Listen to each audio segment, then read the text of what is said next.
Ti presento l'esperimento di antotipia con curcuma, alcol e il bicarbonato per stampare immagini con il sole e oggetti naturali come fiori.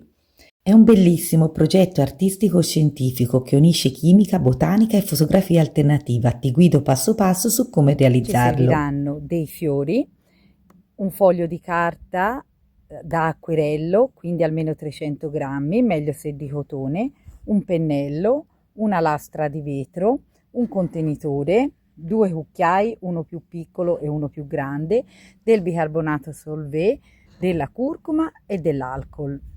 Innanzitutto occorre preparare la soluzione fotosensibile. In un piccolo contenitore mescola circa un cucchiaino di curcuma con 2-3 cucchiai di alcol. Mescola bene e lascia riposare per qualche minuto. Filtra se necessario con una garza per rimuovere i residui solidi. Con un pennello poi spalma uniformemente la soluzione di curcuma su un foglio di carta. Lascia asciugare in un luogo buio per evitare l'esposizione prematura alla luce. Poi occorre passare all'esposizione al sole per la composizione dell'immagine. Disponi quindi fiori, foglie o oggetti direttamente sul foglio asciutto. Copri con una lastra di vetro per tenerli fermi e garantire un buon contatto. Metti il foglio al sole diretto per almeno 1-4 ore a seconda dell'intensità della luce.